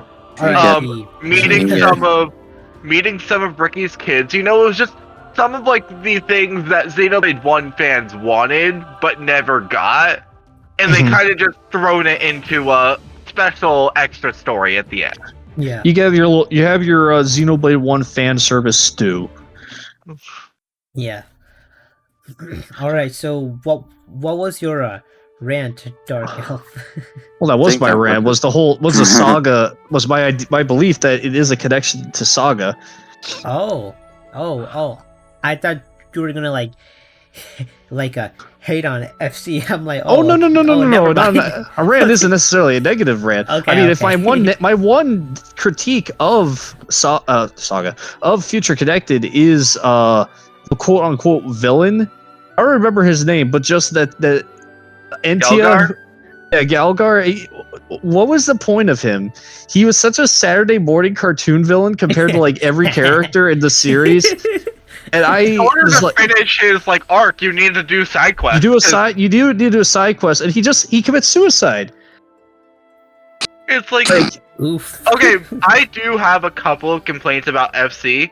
One, the fact that knowing about Tyrea was important to understand the story. Now, I get it, she was a big thing, but that's optional. People who never went for that quest might Yeah. be so confused. At least with Keelan, they explain what happens in his quest. But with Tyrea, if you didn't know what happened in her quest, you would just be like, what the fuck is she doing here? Yeah, precisely. And then the other thing is the fact that almost every regular enemy is recycled. Almost every regular enemy in that entire game is just an enemy from Xenoblade 1 with a different level. Yep. That and disco battle theme, because why not? No, it's just any actually DLC theme like has that to be theme. jazz. It has to be jazz. I like it. It's just it was not what I was expecting at all. Ding, ding. It's also just weird to have a Xenoblade 1 battle system with no visions. Yeah, no visions made it very weird, and obviously no chain attack, and just all Yeah. just being weak back in a weakened state. I will say, the fact that the party is so limited, it makes Kino, despite being a Charlotte clone, actually quite useful because there is very limited healing of the party members you're given. Yeah. I don't remember how I beat the super boss for Future Connected, Quote unquote super boss. quote unquote super boss. Yes. All right. So, you guys have any final thoughts on this, or we can move on to the questions? You guys have any final thoughts about the stories, spoiler parts? No, I don't think so. No, I think I said everything I wanted to. All right. So, I mean, I guess the only thing I could really say is just the series. It has a lot of like religious undertones that are like kind of missed a lot of times, like a Yaldabaoth or Shulk, Zanza, and the Monado, being the Father, the Son, and the Holy Spirit. Things like small things of that nature. The series It's has always also that the whole story is a retelling of Gnostic beliefs. yeah, precisely. also on the conduit, freaking looks like a cross sign. I mean, so Well, that's- if a you little, If you played Saga, that actually makes a lot more sense. yeah. yeah, I haven't played. And Saga on as that of on now. that note, let's crucify Juju. Oh my Juju. gosh, I did not. How I did about let's not- just kill Juju like- and never have him spoken of ever again? Yes. Yes, you know We what? We'll let you know Zord what? Let's go not. right ahead. Eat him. Zord, are you talking about Mui? Because I know that Juju they're is by the the Mui same one. Mui of Xenoblade 1, that is for sure. Oh, Mewy Friends think you came to a factory? Friends came because we lured you in here. Or he said something. I Something that. like that. over them duck. Alright. Yikes. Alright, so now we're gonna move on to the questions. I'm gonna have my good friend Dark Elf read them and we're gonna answer them as a whole. Absolutely. So, our first question comes from Ivan Moneybags at Scorpion, and they ask, which do we prefer, Xenoblade 1 or Xenoblade 2? So, Yeah, you go first, Alto. yeah, for me, it's definitely 2. To me, I felt the story in 2 was a little better, but that's just me. And And again, the story in 1 times is better, but like as an overall experience, I like 2 better, and I like the gameplay in 2 a little more. But that's just me. I'd say it depends. This is like really a toss-up because they both succeed at different things. I'll just quickly say, for characters 2, for overall story 1, for gameplay probably 2, but since 1 is better explained, I'm gonna go with 1.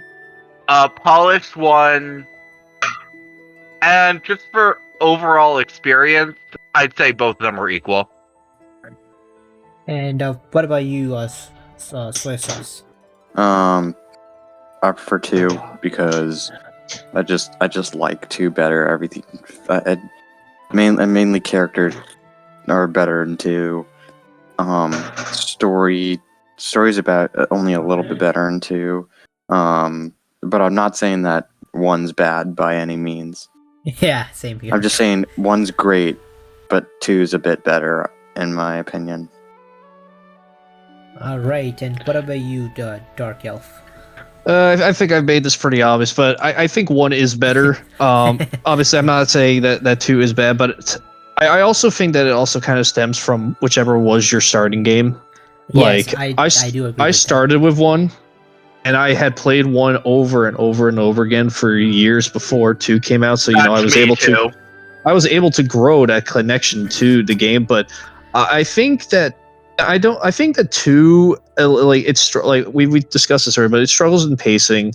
I'm not as big a fan of the battle system, or more specifically the gacha mechanics. That's like my one big problem with the game, because I've played Xenoblade 1 multiple times, but Xenoblade 2 I've only really played 1.5 times because it's just I'm not fond of grinding for core crystals and all that. But understandable. Yeah, it's just like I said, it's all personal opinions. But yeah, just in general, I have that attachment to 1. Another thing, the voice acting. 1 just had a generally better voice acting cast, and for me, voice acting is like very important. Yeah. But yeah, 1 or 2, they're both good. I just think that 1 is in some way stronger, and of course has more polish. All right. I will now go on to our second question. Yes. We have a question from Will the Wisp. What is your who are the best DLC fighters to smash so far, and not just from gameplay, but like as a whole? So I guess like how are they, like how do they fit into Smash, and like do they deserve to be there essentially? Yes. I'm just gonna go out and like give my quick opinion on each of them. So like you got Piranha Plant. Honestly, that's like why. That's the next one was Joker. Joker was really hyped. I honestly didn't. When they first revealed him at Game Awards, I honestly thought it was gonna be Persona 5 Arena, or like Persona, or like thought it was gonna be Persona 5 Arena instead of like Smash reveal. It was after Joker. Who was after Hero. Yeah, Hero. I never played Dragon Quest, so Hero I didn't care about. Terry. No, that was then Banjo. Banjo-Kazooie. Banjo very hype. But not as hype as Joker. And his moveset is kind of bland. I wish they actually used the transformations from the actual game. I wish they used all the eggs. I wish it wasn't just the blue egg and the grenade egg. Yeah. Then after that, Terry. Terry I actually really like because I like his character. And I'm don't play any fighting games, so I was like you with Dragon Quest with like no opinion. And then after Terry, Byleth. Oh god. Byleth was I was like a storm. I felt like I was like, oh, I know it, but I know who's going to be revealed today. It's going to be Byleth. It's going to be Three Houses rep. It's probably going to be Byleth. And I'm like, wow, I guessed it. And I'm like, their moveset seems cool, but like it's kind of not too amazing. And then Fighter Pass 2, which has Min Min. Min Min, I actually thought it was gonna be I didn't think it was gonna be Min Min of all of them. I thought it was gonna be Kid Cobra. The only reason I thought it was Min Min was because Min Min won the tournament. Yeah. And then after that, Steve, Steve. complete joke character. Steve is a joke. I don't. His set is like unique, but other than that, he's a joke. Zach probably put him in as a joke. It's like he needs like even objectively as him as a fighter, he needs a lot of camping to be good. And realistically, who's gonna get that much camping off? Yeah, he is the joke character. But then that brings Sephiroth. Sephiroth revealed that I honestly didn't think he was going to be revealed at Game Awards. I thought it was going to be something bigger than Sephiroth, because something bigger than Sephiroth. Who do you think? Because we had Joker last time. Last time we had Joker. Honestly, let's be real. Sephiroth's reveal trailer was fucking dope. It was great because they didn't. I'm not saying that it wasn't. Show Sephiroth. I'm just saying I thought it was going to be something like really big. I didn't think it was going to be like I thought it was Dante, because he slashes through Galeem. I'm like, oh, and here comes Dante from Devil May Cry, and then it's fucking Sephiroth and One Winged Angel starts. Yeah, then that happened, and I was like, oh, yeah, this is still big, but it's not like I thought they were honestly gonna do Dante, and I was like, it would be really big if they did Dante. Then comes my favorite reveal of Fire and Mist, and honestly, it's my favorite character they revealed, because it's the one. It is the top character I really wanted. I just wanted a Xenoblade 2 rep as soon as Ultimate was announced. Nice. And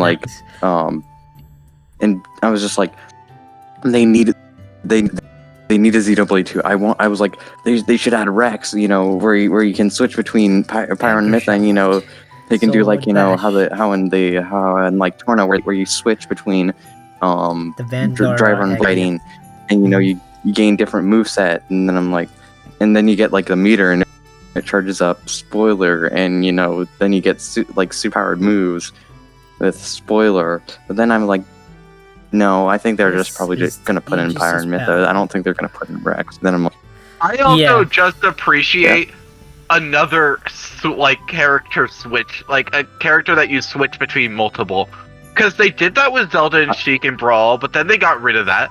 Then they had Pokemon Trainer, which they got rid of that and brought it back. But it's nice to have good. Also, I think that has to do with maybe that space and limitations with the hardware, or the software, we can't, it's hard to program. I'm sure it's harder to make. That's why Zelda and Sheik were separated in Smash 4, was because of the 3DS port. Same with why Ice Climbers were cut. Yeah, so I mean, my favorite one is definitely Para and Mithra, but actually, yeah, that is my favorite because that's why I freaking bought Smash. So I know. I was like, I remember when it was announced, and I just DM'd you. Are you happy? Yes.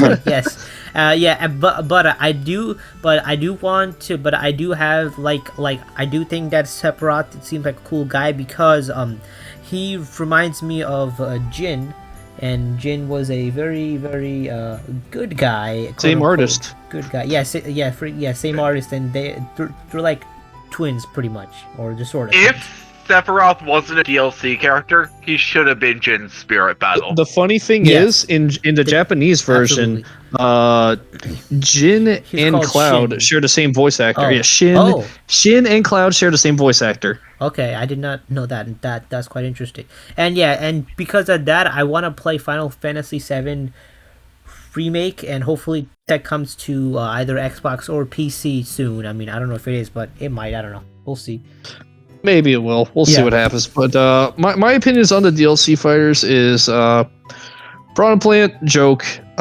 Joker, initially I was hyped, but the moveset was a big missed opportunity. I Because thought he like was the going to be whole able thing, to switch personas. I actually thought he was yeah, going to be precisely. able.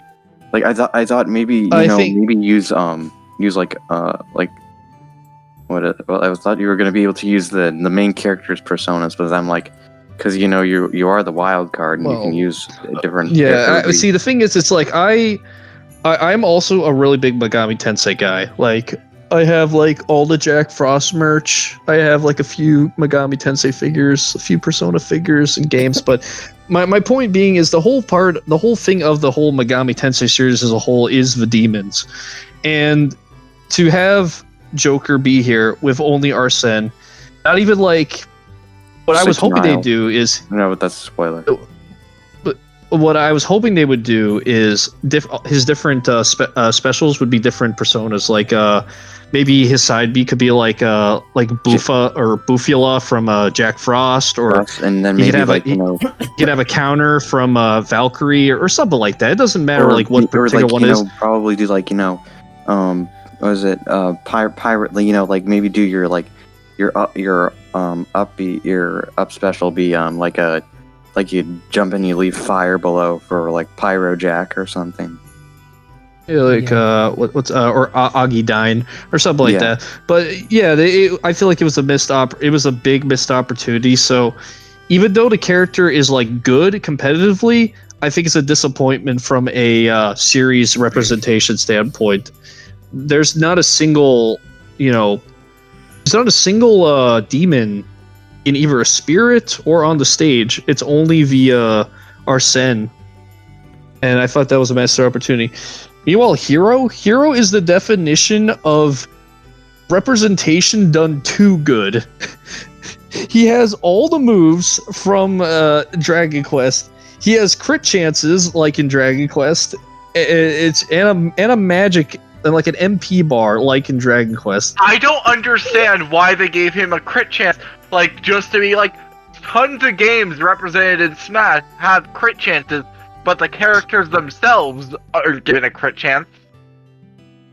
In terms of Fire Emblem, a lot of them were given crits as their final smash. Their final smash, yeah. Yeah, so I don't know what the deal with that was. I really enjoy playing Hero because of just the mega versatile moveset, but from a competitive standpoint, he's a joke because it's literally all RNG. Banjo-Kazooie, very hype for me because I grew up with Banjo-Kazooie. It was like me and my brother's like game. But when the character did come out, the moveset was a little bit lacking, as we previously touched up on. Only like a 6 out of 10 for me, unfortunately. Harry, big fan of King of Fighters and Fatal Fury, so that was awesome for me. And I'm glad that they kept the inputs for Buster Wolf and Power Geyser. Are you okay? So, are you okay, Buster Wolf? So that was a really good. And then Byleth happened, and Byleth, not even from like a character standpoint, just a PR standpoint. Why would you have the first party character be the last character of the fighter pass? It should have been the first character. Three Houses wasn't even out until around the point that Terry was being announced. Yeah, I mean, I understand, but it's like it could have at least like swap. I feel like they should have swapped it around somewhat. I also agree. I agree partially because Roy was in Melee before Roy's game was out. So that's and Corrin was out before Fates. You know what would have been actually like pretty cool if they did the 3 house leaders, but you switched between them. Like that's what people thought it was going to be. I would have loved to see maybe like that would be really cool because then you get like a separate moveset with like Edelgard, Dimitri, and Claude, where Claude's all about hitting them. I feel like character swap characters have to be used sparingly, or else it'd be too broken. Yeah, see, and another thing about Byleth, and now I don't think this has ever been like fully confirmed, but there's like a lot of reason to believe that Byleth is just a scrapped Monster Hunter character, just repurposed based on the boost set, which I can kind of see. because it's been shown on record that the creators of Capcom or the creators of Monster Hunter at Capcom, they do not like Monster Hunter characters being in other games. They like the monsters being in other games, but they don't like the avatar being in other games. And the moveset of Byleth is very Monster Hunter-esque with the different weapons and stuff. But it was just too bad that could Monster just Hunter's been deconfirmed. that could just be that was just conveniently able to work as with just remodeling everything as three houses weapons. But once again, that's not like absolutely confirmed, but it's just like very highly, it's very plausible. And then Min Min happened. No hype for Min Min. Nintendo's still trying to save their dead game that didn't do as well as Splatoon. No other way to put it. And then who was that? Just Steve. Steve was a character that was insanely disappointing for me, just because it's like this is going to cause such an uproar in the little 10-year-olds. Oh no! But from a gameplay standpoint, I really like playing as them, but I just can't with what the character is. I think Master Chief would have been a better Microsoft rep instead of. You think Bungie's gonna let him do that? But yeah, but I'm just saying, I think that could have been a better fit. That's all. Yeah. Oh, I agree. But and then Sephiroth trailer I liked because of they basically hit it to the last possible second that it was Sephiroth. Like even when he slices through Galib, that's not like a guarantee of any character. It's only like when One Wing of the Angel starts playing and you see that it is Sephiroth that you realize, oh shit, it is Sephiroth. I'm just not really a fan of how he plays though, because I understand how he's supposed to play. Big damage, but he's very light and has a lot of and he's very easy to punish. But I'm glad he is there because I feel like one, it's a good foil to Cloud, and two, now we have more than 2 Final Fantasy songs in Smash. I think that's and then Pyra and Mithra. I initially was just kind of like, okay, this is cool. This is like good. But then I played them, and I'm just like, instantly, I'm like, I got this. Like, it just clicked for me. Like, Mithra has a 0 to death. And Pyra has a footstool infinite with side B, if you time it right. And basically, the moment the character came out, that was all I was doing. I was just practicing those combos on them because they're just so much fun to play. Also, I don't know if you guys notice, but Mithra's neutral B, it ignores defenses, just like in Xenoblade 2. So it'll kill everyone at the same percent, regardless of weight. That one that I smashed. All right, that's nice. I don't know if that was intentional or not, but that is a very nice little Easter egg if it is. Mm-hmm. So yeah, big fan of that, and we've spent way too much time on this question. Yeah, it's fine. But I guess we can move on to the next question, which should be pretty short actually. Yeah. Looking at it right now. So Christian asks us, why am I so good at the game? Is it hacks? Is it talent? Who knows? All I gotta say is, what game? Yeah. Fun. I keep talking about Smash, so I don't know. I mean, you've been playing a lot more than me at least, so I get you have a lot more experience, than me at least. Hot take. Hot take. He is Yeah. totally hacking. I'm telling you, he's paying for recovs. Cards hack. He's paying for recovs, and it's He has action. it's how he gets replay. or maybe he just has a better gaming chair with RGB. Yes, he does. Yeah, exactly. That gives you all the advantages. He has a controller with turbo on it. The Razer gaming glasses.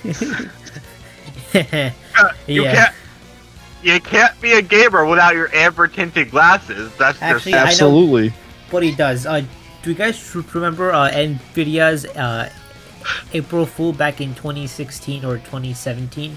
Basically, they showed something called a GeForce USB stick, where basically like it's an AI that plays your games for you pretty much, and it's gonna Oh my play, gosh. and it was an April Fool's.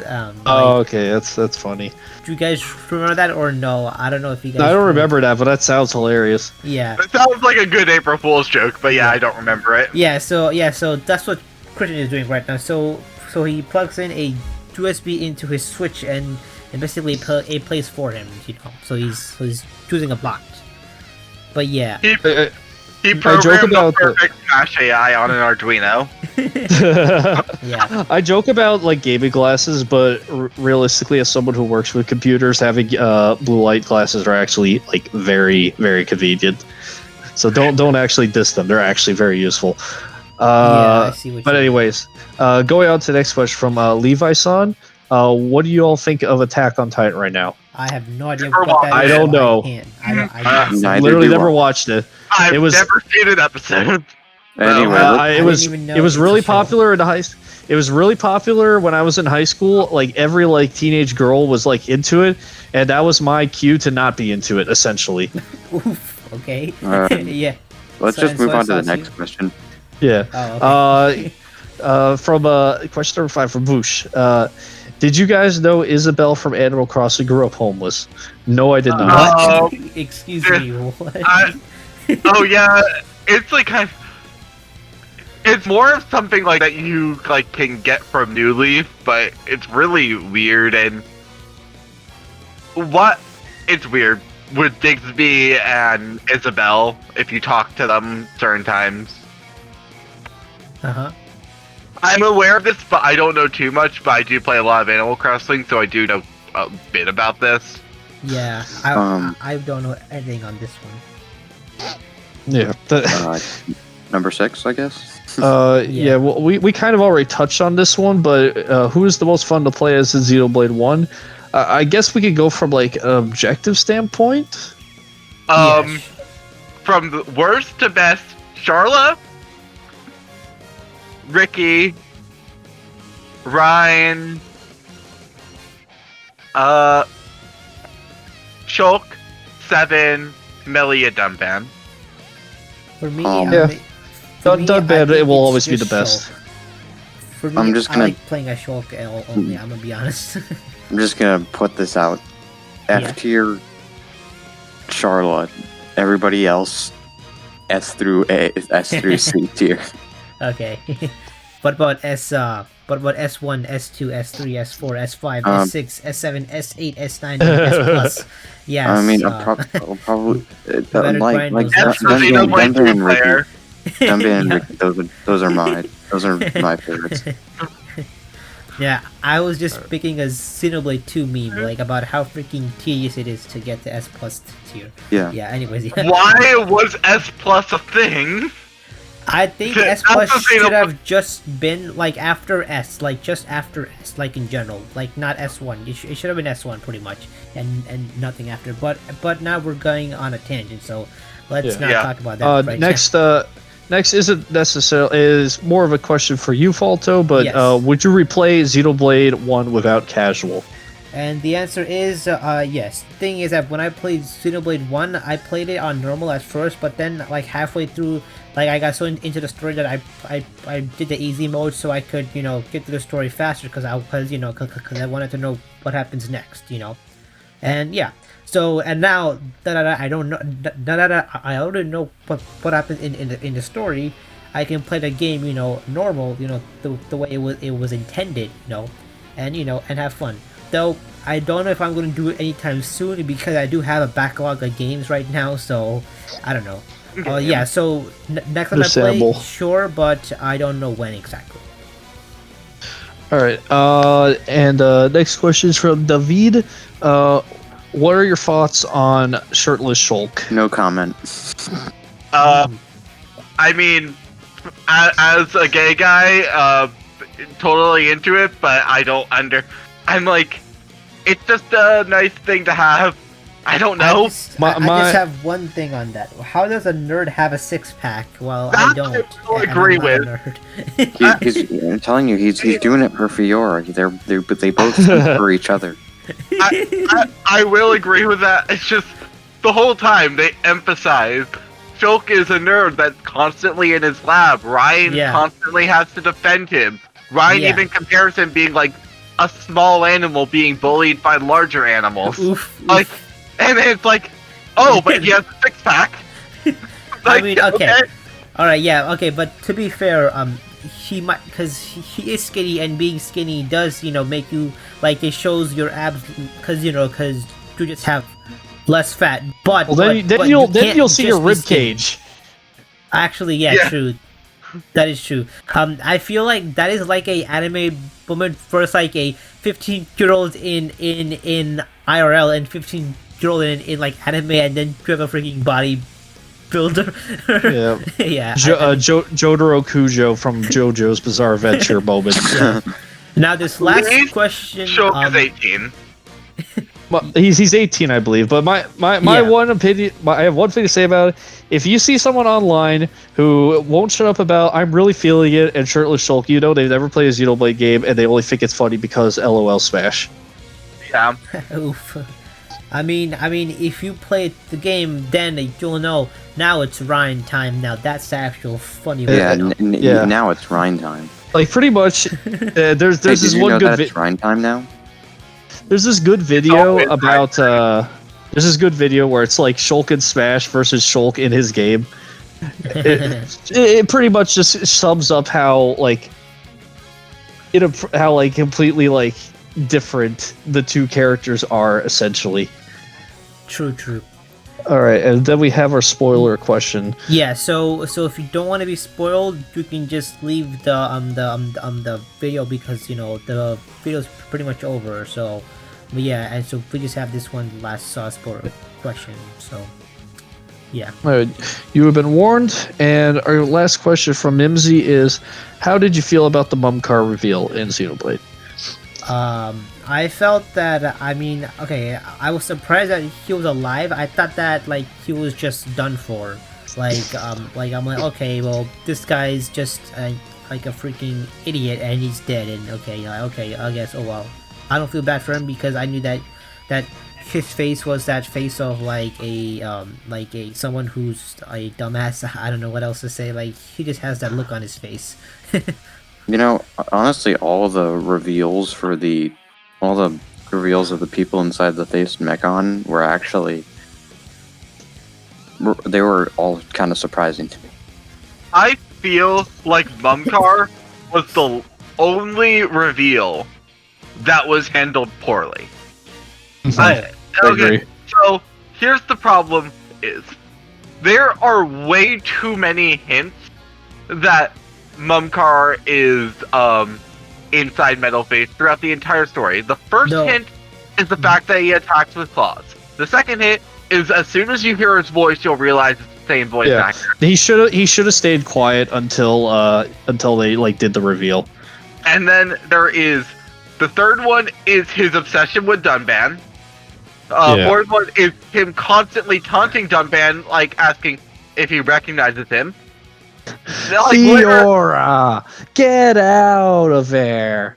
And literally, it's just they made it too obvious. So by the point in Valak Mountain, I've only met a handful of people who didn't figure out that it was Mumcar by Valak Mountain. I didn't figure out, so I guess I'm one of those handful of people. I guess I am one of those people too. It was just handled so poorly because it was just way too obvious, especially at Prison Island when he's constantly taunting Dunban, and Dunban goes, "It can't be." It's like, yeah, it was just way too obvious about what was going on at that point. Alright, though I do see your point because I did rewatch that scene a few times because I love that scene at Prison Island. But yes, yeah, I did like, oh wow, they did foreshadow this happening. And about the voice, that never caught on to me. Like, I don't know. It's probably because we just heard very little from it, so so his voice didn't catch on, and I didn't care to think about it, that much into it, Yeah, I can understand. On the topic of faces, though, Zord is actually kind of an interesting one, in that there is a small amount of dialogue, basically alluding to the fact that it's what's her name? The person who Desiree's father. yeah, Desiree's father, yeah, because he used to run a smithy called like Zord's Smith or something like that. Very very small detail that you don't see the layer, but a thing that's mentioned in the Monado archives is how the mass-produced faces are made, and how unlike with like the like Fiora's mech or Mumkar's mech, it's literally just the organs. Like it's literally just like a brain, essentially just controlling the units. So as a result, they go a little cuckoo. Mm-hmm. And that's never really like mentioned in game, but it's a nice little tidbit, like a little bonus tidbit about the mass-produced units that Zord is a part of, which is why he's a little a little crazy. Yeah, I see. The one thing I never understood is why are Fiora and Gato not mass-produced units when Zord was from the original battle at Sword Valley, Well, and she was Fiora during was, the battle. well, Fiora was Lady Mayneth. Yeah, Fiora was Maynef's But Eggle wasn't aware vessel. of that. Only Vinaya knew about that. Eggle did not know about that at all. Well, maybe she was in charge of the. Yeah, I think yeah. I think yeah. Yeah. So maybe. But it so, just like, felt weird that the mass-produced unit started way before the start of the game, but at the same time, characters that we knew died, quote-unquote, recently, didn't become mass-produced units. I It guess you just could felt say weird. that's a. That's I don't know if I'm misunderstanding you, but if the mass-produced units were like the oldest, they're like the prototypes essentially. So it would make sense that the older like Zord would be in the mass-produced unit versus the faces, unless I'm misunderstanding you. I think that's something that's just unclear in the game, is like the mass-produced units in general, which I think were just a problematic thing because Shulk just kills mass-produced units with no problem. This is true, but like I said, this is stuff that's more talked about in the Monado archives and is talked about in the game, so it's understandable. all right. Alrighty, so I guess that was our podcast. Yeah. So Thanks for having me on. yeah. So before we end the podcast, do you guys have like any final words or like or something to say like before we end off? May 25th, get Shin Megami Tensei Nocturne HD Remaster. No, nothing really, actually. I mean, all I can say is play Xenoblade and join the cult. Yes, join the cult. You won't be disappointed. Yeah? Jerry, I just said play Xenoblade. Oh, okay. Nice. Same as me. Alrighty, so there you had it, guys. So if you guys enjoyed this podcast, be sure to watch my previous podcasts, because some of them are great, some of them are bad, but I mean, when you do stuff like this, you're gonna do good sometime and bad sometime, but hey, I always try my best with these podcasts. Anyways, I'll see you guys in the next one.